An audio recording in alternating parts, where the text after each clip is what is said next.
असि यसुदे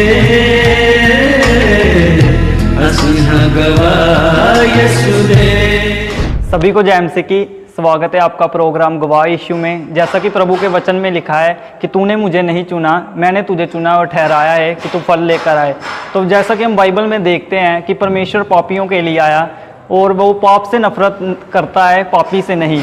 तो परमेश्वर हर इंसान के लिए आया है। तो आज हम आपको ऐसे ही एक गवाह के साथ मिलाएंगे जिनको परमेश्वर ने पाप वाली ज़िंदगी से निकाल कर आज अपनी महिमा के लिए वो इनको इस्तेमाल कर रहे हैं। तो आइए हम मिलेंगे पास्टर पूजा विक्टर जी के साथ। जय मसीह की पास्टर जी। जय मसीह की ब्रदर। हाँ जी पास्टर जी, स्वागत है आपका प्रोग्राम गवाह यीशु में।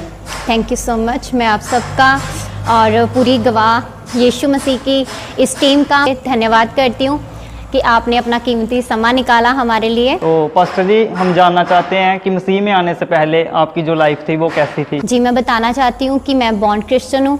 मैं बचपन से ही एक मसीह परिवार में पैदा हुई हूँ, पर इन सब के बीच में भी मेरी जो संगति थी वो बिल्कुल भी पवित्र नहीं थी।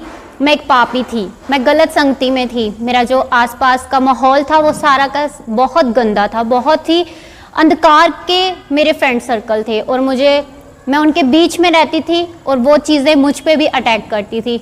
व्यभिचार की स्पिरिट्स मुझ पे अटैक करती थी, गंदगी की स्पिरिट्स, जैसे वो लोग गंदे काम करते थे वैसे विचार मुझे आते थे। पूरी संगति हमारी बिल्कुल ख़राब थी। जैसे कुछ भी लड़ाई झगड़ा होना, सबसे पहले हमने आगे आ जाना। मैंने गाली गलोच भी करती थी, हाथों पाई तक सब गलत काम मैं करती थी। गलत संगति में हमेशा मैं रहती थी।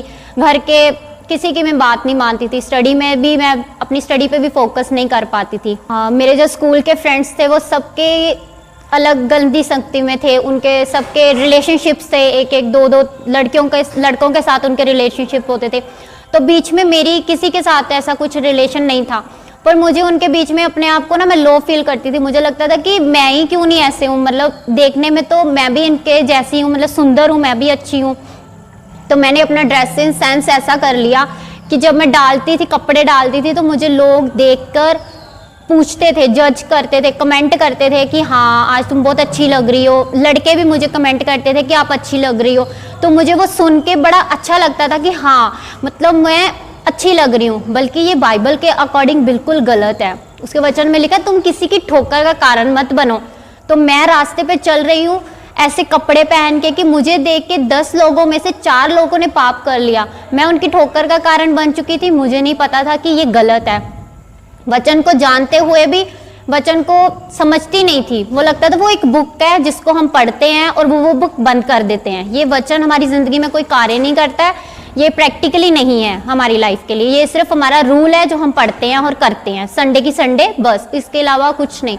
जो बाकी लाइफ चल रही है लोगों की लाइफ में जो होता है ये ही लाइफ है। इंजॉय करो, गलत संगति में रहो, जो लोग दूसरे कर रहे हैं वो करो, वैसे कपड़े पहनो, बॉयफ्रेंड्स बनाओ, उनकी सोसाइटी में रहो, बातें करते रहो लड़कों के साथ या लड़कियों के साथ गंदी बातें करो। यही गंदा मजाक करना, इतना गंदा मजाक करते थे हम लोग कि मतलब अब मैं सोचती हूँ तो बहुत मुझे शर्म आती है कि मैं इतना गंदा बोलती थी, इतनी गंदी बातें करते थे हम लोग कि जिसका मतलब कोई सेंस नहीं बनता है, पर हम इतना गंदा अपने मुंह से बोलते थे और अपने मुंह को इतना गंदा करते थे कि खुदा को जानते हुए भी हमारी जो सोसाइटी थी वो बिल्कुल अच्छी नहीं थी। हम लोग खुदा को मानते थे, हम संडे की संडे चर्च जाते थे और अपना इतराफ़ करते थे, जैसे पापों की मानना, पापों की क्षमा मांगनी। हम पापों की क्षमा मांग लेते थे, लेकिन मंडे को वही चीज़ें शुरू हो जाती थी क्योंकि हमारे माइंड में एक चीज़ सेट थी कि संडे को जाके हमने माफ़ी मांग ही लेनी है और हमारा पिता जो दयालु पिता है वो हमें माफ़ कर देता है। तो हम मेरे दिल में ये माफ़ी का होना कि माफ़ी मिल जाती है, तो ये करते कि मैं करती रहती थी वो चीज़, रिपीट करती रहती थी। तो सिस्टर जी, जैसा कि आपने बताया कि आपकी जो संगति थी मसीह में आप थे, मतलब मसीह परिवार में आपने जन्म लिया, लेकिन आपकी जो संगति थी वो टोटली गलत थी। आप गुंडागर्दी में थे, व्यभिचार में थे। तो आपने कभी शारीरिक लेवल पर उसे छोड़ने की कभी कोशिश नहीं की? जी, मैं सोचती तो थी कि हम लोग चर्च जा रहे हैं, हम लोग संगति अच्छी होनी चाहिए हमें, मैं सोचती थी, पर वो सोचते सोचते ही मन बदल जाता था क्योंकि रहते ही उस माहौल में थे कि दिमाग में असर डलना क्या वो उसका। पर जैसे ही मेरी शादी हुई, जब मैं शादी के बाद अपने हस्बैंड के साथ हम बात करते थे, मेरी इन लॉज फैमिली सब मसीह में है, तो जब वो बात करते थे, जब वो किसी नबी के बारे में पूछते थे ना, तो मुझे शर्मिंदगी आती थी कि मुझे तो दाऊद के बारे में नहीं पता है। मेरे हस्बैंड के ब्रदर हैं, उन्होंने मुझसे पूछा कि आपको दाऊद के बारे में पता है, और हम लोग सब बच्चे ही मतलब घर के बैठे हुए थे, तो सब लोग बैठे हुए, और उन्होंने जब मुझसे पूछा तो मुझे इतनी शर्म आई अपने आप पे कि मैं इनके बीच में ये बनती हूँ कि मैं बहुत जानती हूँ, मैं चर्च में ऐसे मतलब टीम में हूँ, पर मुझे दाऊद के बारे में नहीं पता है। तो मैं अपने हस्बैंड की तरफ देखकर इशारा कर रही हूँ कि कहीं मुझे साइन ही दे दे कि दाऊद कौन है, पर अभी दाऊद के बारे में कोई इशारे में भी क्या समझा सकता है। तो मुझे बहुत शर्मिंदगी आती थी कि मुझे कुछ भी नहीं पता है। फिर शादी के बाद हमारे घर में मेरी किसी से बनती नहीं थी, क्योंकि मेरा जो नेचर था वो पहले से ही वैसा था, गुस्से वाला था। तो शादी के बाद भी मेरी ज़्यादातर किसी से बनती नहीं थी। जैसे शैतान मुझ पे पहले गलत संगति के थ्रू अटैक करता था, अब शादी के बाद वो मुझे क्लेश के बीच में से अटैक करता था। जब क्लेश होता था घर में तो मैं बहुत परेशान होती थी, धीरे धीरे मैं डिप्रेशन में जाना शुरू हो गई। मुझे हर वक्त सुसाइड थॉट्स आते थे, मतलब ऐसा कोई पल नहीं होता था कि जिसमें मुझे ये सोच समझ में ना आए कि मैं मरूं कैसे। मैं कभी कभार पंखे को बंद देखकर सोचना मैं इससे लटक जाऊं, जहाँ जैसे कुछ खा लूं। सपनों में भी मुझे अटैक होते थे, मतलब मैं सो रही हूँ, सपने में भी मुझे ऐसा लग रहा कि मेरा बहुत भयानक एक्सीडेंट हो चुका है और मेरे आखिरी सांस चल रहे हैं और मेरे घर वाले मुझे मिलने आ रहे हैं। मतलब ऐसे मुझे सपने में भी सुसाइड अटैक आते थे, और जागते हुए तो आते ही थे। इसके बीच में मैं इतनी परेशान हो चुकी थी, इतना डिप्रेस हो चुकी थी कि मुझे समझ नहीं आता था कि मैं क्या करूं, मैं किस और जाऊं, मैं कहाँ जाऊं। हमारे घर में इतनी तंगी, हमारा हस्बैंड वाइफ का रिलेशन खराब, फैमिली में रिलेशन खराब, मेरे मायके में भी नहीं मेरा अच्छा रिलेशन, ससुराल में भी नहीं, हस्बैंड से भी नहीं। मुझे समझ नहीं आता था मैं एक अकेली लड़की जाऊं किधर। तो पास्टर जी, हम जानना चाहते हैं कि फिर आपने मसीह के बारे में टोटली कैसे जाना, मतलब आपकी लाइफ कैसे बदली? जी, जैसे ही हालात बुरे होते गए बदतर से बदतर हो गए कि मतलब उसका कोई हल ही नहीं था कि इतने हालात खराब हो चुके थे हमारे घर के, हमारे रिलेशनशिप इतने खराब हो चुके थे। तो उसी बीच मेरे हस्बैंड हमेशा मुझे पुश करते थे कि आप खुदा को टाइम दो, कलाम को टाइम दो, परमेश्वर हमारे रास्तों को बदलेगा, वो हमारे जो बुरे हालात है वो चेंज होंगे। तो मैं रेगुलर अपने हस्बैंड के साथ चर्च जाना शुरू कर दिया। जब मैं चर्च जाना शुरू किया, धीरे धीरे मैंने 2017 से कम्प्लीटली परमेश्वर को अच्छी रीति से जानना शुरू कर दिया। तो जैसे जैसे मैं कलाम को सुनती गई तो मैंने अपने आप में ये जाना कि मैं बहुत गलत संगति में थी और हूँ। मुझे पाप से माफ़ी मांगनी चाहिए। मैं तब तक भी मतलब अपने चर्च जाती थी और इतराफ़ करती थी, संडे की संडे पापों की माफ़ी लेती थी, पर मेरे माफ़ नहीं हो रहे थे। मुझे मैं समझ गई कि मेरे पाप माफ़ नहीं हो रहे हैं, क्योंकि मैं किसी इंसान के आगे अपने पापों का रोना रो रही हूँ, खुदा के आगे नहीं, जिसने मुझे माफ़ करना है, जिसने मुझे अपने लहू के साथ धो के पाक और साफ करना है। मैं उसके सामने नहीं जा रही हूँ। तो मैं धीरे धीरे अपने खुदा के सामने जाना शुरू किया। मैंने खुदा को अपना समय देना शुरू किया। मुझे किसी ने कहा कि आप बोना शुरू करो ताकि आपकी लाइफ चेंज हो, आपके हालात बदलें। तो मैं एकदम बैठी प्रार्थना में और मैंने कहा कि खुदा मैं क्या बो दूं, क्योंकि हम खाली हैं, हमारे पास इतना पैसा है ही नहीं कि हम मतलब चर्च में ऑफरिंग भी दे सकें, कि हमारे पास तो ऑफरिंग के लिए भी प्रॉपरली पैसा नहीं होता है, तो मैं बीज कहाँ से बोऊं। तो उसी वक्त परमेश्वर ने मुझे अगुवाई किया कि तुम अपने आप को बो दो, तुम अपने जीवन को बो दो, मैं तुम्हारे बीच में से ही सब कुछ ले लूंगा और सब कुछ तुम्हें दे दूंगा।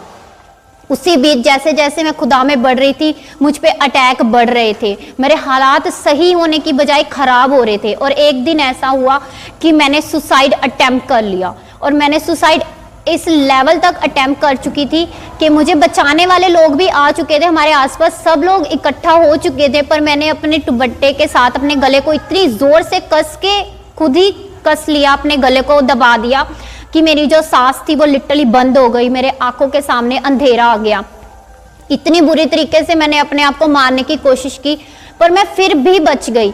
तो जब मैं बची तो मैं रोना शुरू हो गया और मैं रूम में अकेली लेटी हुई और मैं सोच रही हूँ, मैं बोल रही हूँ अपने मुंह से कि मैं क्यों बची हूँ, मेरे गले से आवाज़ नहीं निकल रही है, पर मैं फिर भी रो रो के बोल रही हूँ मैं क्यों बची, क्योंकि मैं उस वक्त खुदा को नहीं मान रही थी, मैं पूरी तरह छोड़ चुकी थी, क्योंकि मैं जैसे बढ़ती थी वैसे ही मैं परेशान होती थी, तो मैं छोड़ दिया। मैंने कहा मैं नहीं, अब मैं कुछ नहीं करूँगी, अब मैं मरूंगी, मर के उसके सामने जाकर पूछूंगी कि मेरे साथ ये क्यों हो रहा है। और उसी वक्त जब मैं रो रही थी तो मुझे परमेश्वर की आवाज़ ने मुझसे बात की, मुझसे कहा, मैंने कहा मेरी रूह वापस मेरे शरीर में क्यों आ गई, कि मेरी रूह निकल चुकी थी फिर क्यों वापस आई। तो उसी वक्त परमेश्वर ने मुझे बात किया और कहा कि मैंने तुम्हारी रूह इसलिए तुम्हें वापस दी है ताकि मैं तुम्हारे बीच में से रूहों को बचा सकूं। और जब वो बात मेरे कानों में गई तो मैं इतना रोई, मैंने अपने आप को यीशु मसीह के लहू से धोते हुए देखा। मैंने देखा कि खुदा मुझे धो रहा है, मुझे माफ़ कर रहा है, मेरे पापों से अब मैं नई सृष्टि बन चुकी हूँ। और मैंने उस दिन से अंगीकार करना शुरू किया कि मुझे परमेश्वर ने छू के चंगा कर दिया है। फिर मैंने बपतिस्मा लिया, मुझे पवित्र आत्मा से भी बपतिस्मा मिला परमेश्वर की अगुवाई से। पर अभी भी मैं भटक रही थी क्योंकि मुझे कुछ समझ नहीं आ रहा था मैं करूं क्या, क्योंकि मुझे आवाज़ आ चुकी है, मुझे परमेश्वर ने खुद बात की है, किसी के बीच में से नहीं की है, तो अब मैं क्या करूं। फिर उसी बीच एक दास ने मुझसे बात किया और उन्होंने मुझे कहा कि आप 3 दिन की फास्टिंग करो। जैसे पौलुस 3 दिन अंधा रहा और 3 दिन बाद परमेश्वर ने उसे अपने दास के बीच में से छू के चंगा किया और उसकी आंखें खुली, और उसकी शारीरिक नहीं बल्कि आत्मिक आंखें भी खुल चुकी थी। वैसे ही परमेश्वर ने जब मुझे अगुवाई किया, मैंने 3 दिन की फास्टिंग किया।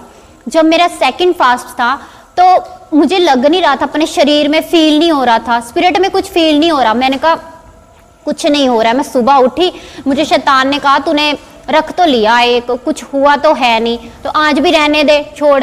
तो मैंने कहा नहीं मैं रखूंगी। अभी मैंने रखा, कुछ घंटे हुए तो 10 साढ़े 10 बजे मुझे कॉल आती है मेरे हस्बैंड की। उन्होंने मुझे कहा कि आपको एक लेडी के लिए प्रार्थना करनी है, वो ऑपरेशन थिएटर के अंदर जा रहे हैं, उनको बेबी बॉय चाहिए, उनके पहले से बेबी 2 लड़कियां हैं, तो अभी वो बेटे की आशीष चाहते हैं, तो वो आपसे प्रार्थना करवाना चाहते हैं। मैंने उन्हें कहा ठीक है, मैं उनके लिए प्रार्थना करती हूँ। मैं उनके नाम से प्रार्थना करना शुरू कर दिया, और जब मैंने प्रार्थना किया, मुझे उस लेडी की डिलीवरी से पहले 15 मिनट पहले मुझे उसकी डिलीवरी दिख गई, और मुझे पूरा परमेश्वर ने दिखाया, मेरी आत्मिक आंखें परमेश्वर ने खोल दी।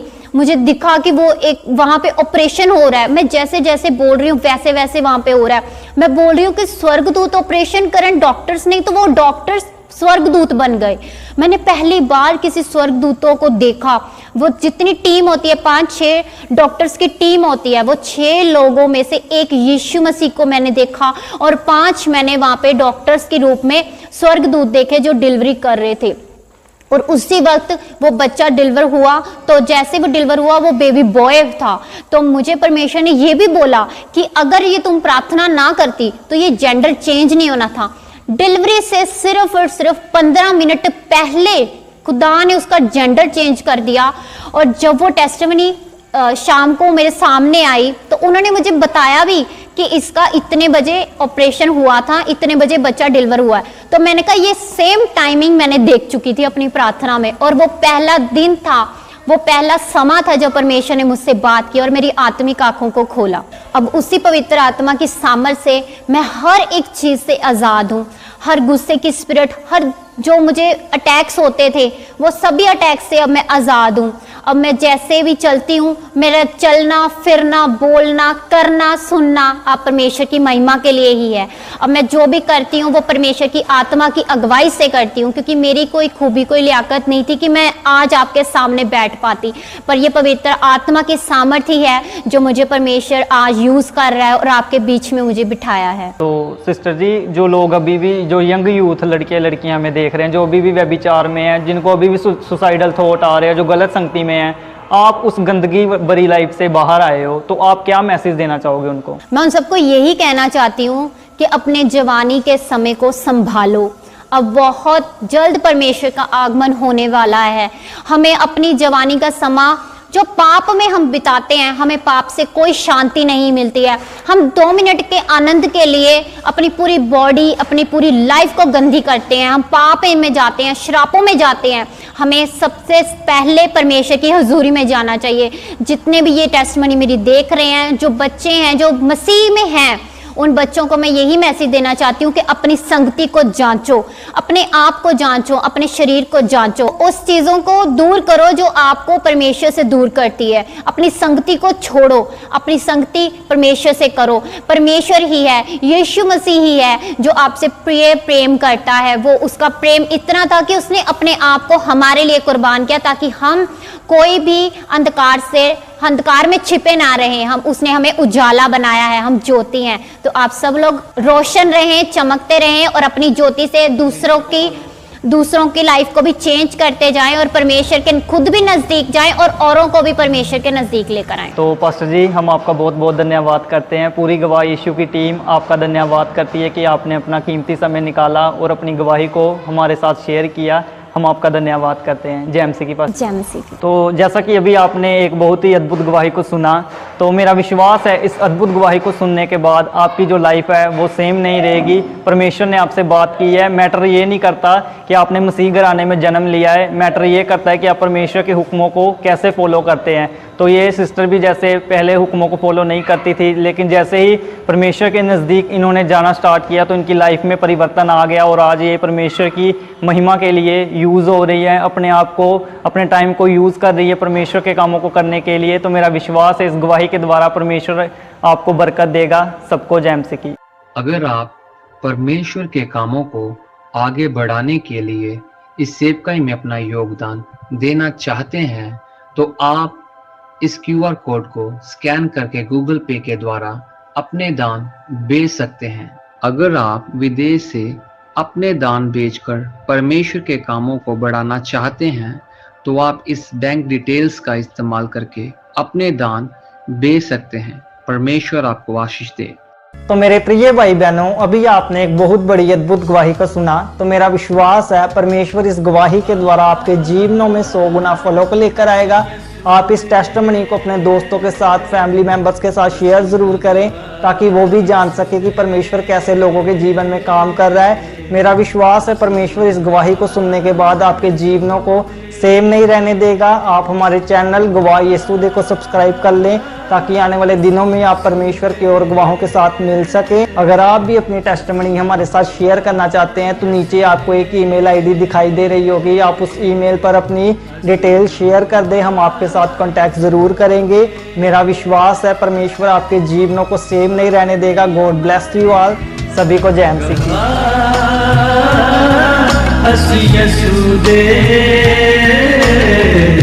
असि हाँ गवाह यीशु दे।